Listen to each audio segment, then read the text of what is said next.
উত্তরা ট্র্যাজেডির ঘটনায় শোকাহত পরিবারগুলোর প্রতি সমবেদনা জানিয়ে দলীয় নেতাকর্মীদের পাশে থাকার নির্দেশনা দিয়ে জানিয়েছেন বিএনপির ভারপ্রাপ্ত চেয়ারম্যান তারেক রহমান। বিকেলে রাজধানীর ইঞ্জিনিয়ার্স ইনস্টিটিউটে সম্মিলিত পেশাজীবী পরিষদের ভার্চুয়াল মাধ্যমে যোগ দিয়ে তিনি এ নির্দেশ দেন। এ সময় সংখ্যানুপাতিক নির্বাচন, ২৪-এর গণঅভ্যুত্থান সহ সমসাময়িক রাজনৈতিক ইস্যুতে কথা বলেন তারেক রহমান। বিস্তারিত খান আলমিনের রিপোর্টে। গণতন্ত্র পুনরুদ্ধারে পেশাজীবীদের অবদান ও শহীদ নির্যাতিত পরিবারকে সম্মাননা প্রদান করতে এই অনুষ্ঠানের আয়োজন করে বাংলাদেশ সম্মিলিত পেশাজীবী পরিষদ। উত্তরা ট্র্যাজেডির ঘটনায় অনুষ্ঠান সংক্ষিপ্ত করা হয়। এ সময় ভার্চুয়াল মাধ্যমে যোগ দিয়ে বিএনপির ভারপ্রাপ্ত চেয়ারম্যান তারেক রহমান ড্যাব সহ দলের সর্বস্তরের নেতাকর্মীদের হতাহতদের পাশে দাঁড়ানোর নির্দেশ দেন। ড্যাব সহ বিভিন্ন চিকিৎসকবৃন্দ যারা আছেন তারা এর মধ্যে কাজ করছেন, বিশেষ করে বার্ন ইউনিটে যারা কাজ করেন তারা গিয়েছেন সেখানে কাজ করতে। আমাদের অঙ্গ সহযোগী সংগঠনের নেতা কর্মীদেরকে নির্দেশনা দেওয়া হয়েছে।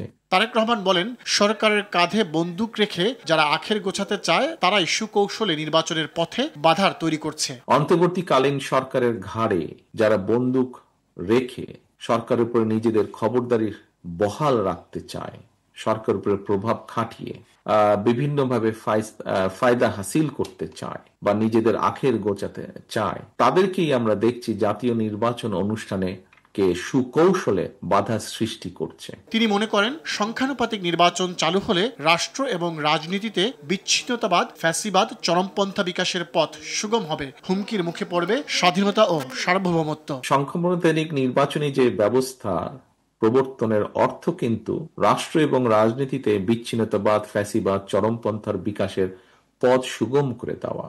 এটা কিন্তু বিভ্রান্তিমূলক সমাজ সৃষ্টি এবং সরকার অস্থিতিশীলতার কারণ হয়ে উঠতে পারে বা উঠবে। বাংলাদেশের প্রেক্ষাপটে দেশের স্বাধীনতা, সার্বভৌমত্ব হুমকির সম্মুখীন হয়ে পড়বে। তিনি বলেন, গণঅভ্যুত্থানের কৃতিত্ব কুক্ষিগত করতে একটি গোষ্ঠী যতটা তৎপর, শহীদদের তালিকা প্রণয়ন করতে তারা ততটাই নিশ্চুপ। গণঅভ্যুত্থানের কৃতিত্বকে কুক্ষিগত করার জন্য আমরা অনেককেই দেখি খুব তৎপর, বিভিন্নভাবে তৎপর।